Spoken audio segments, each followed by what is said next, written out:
Grabe mga idol, ang daming huli at ang lalaki pa. So ito nga guys, oh, matindi yan.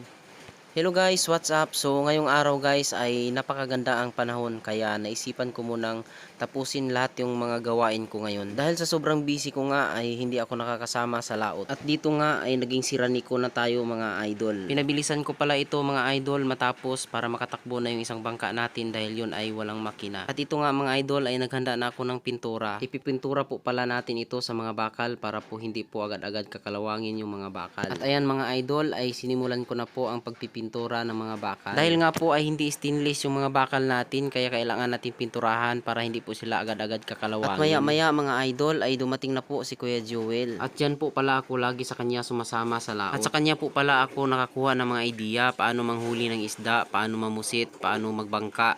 Siya po ang nagtuturo sa akin. At dito nga mga idol ay sasalubungin natin si Kuya Joel. At hindi lang po ako ang sumalubong, pati na po yung maglilibor sa kuha niya. At syempre mga idol ay napapansin nyo ay hindi lang po kami ang sumasalubong, pati na po yung mga bata.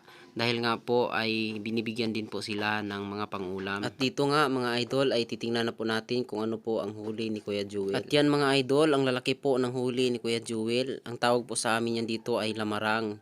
Sa English po ay tinatawag po yan na dorado. Ang lalapad po mga idol. At hindi lang yan mga idol, meron pa po sa loob ng styrofoam at saka sa ilalim ng bangka. Aba, laki pala nito isa. At dito nga mga idol ay sinimulan na po hakutin ng mga maglilibor yung mga isda. Yung mga malalapad yan mga idol ay mga babae po yan. Yung mga mahahaba po ay yun po yung mga lalaki. So mga idol, kung paano pala ito hinuli, ang ginamit po panghuli nito ay kitang. Kung mapapansin nyo po idol, yung nilalagyan ng isda sa taas, yan po yung kitang. At yan nga mga idol ay kinukuha na po yung mga malalaki na nasa ilalim ng bangka. Nagsisilabasan po pala ang mga isdang ito pag malakas po ang amihan. Oo nga pala mga idol, pag nagpapahuli na po ang mga isdang ito ay hindi na po nila pinapansin yung pagpahuli ng mga burubuto. Mamusit na lang po sila mga idol para po ipamain nila sa isdang ito. At yan nga po mga idol ay pangalawang lagayan na po yan.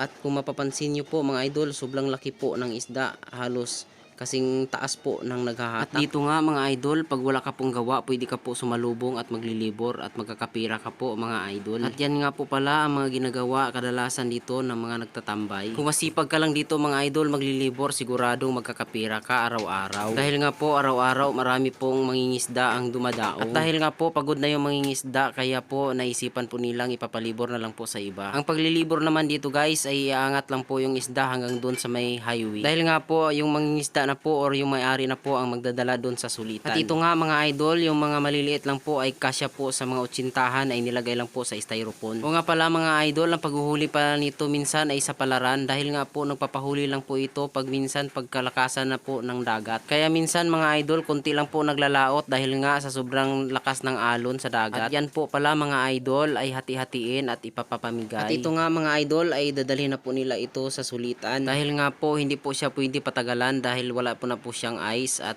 yun po ay lalambot po ang mga isda at kukunin na lang po lalo ng mura. At ito nga po pala ang binta namin idol. Ayan kung makita nyo may 12,000 po sa baba. So 93 kilos po idol. Bali 100 po ang kilo lahat yan idol kung hindi po namin iniwan yung tatlo.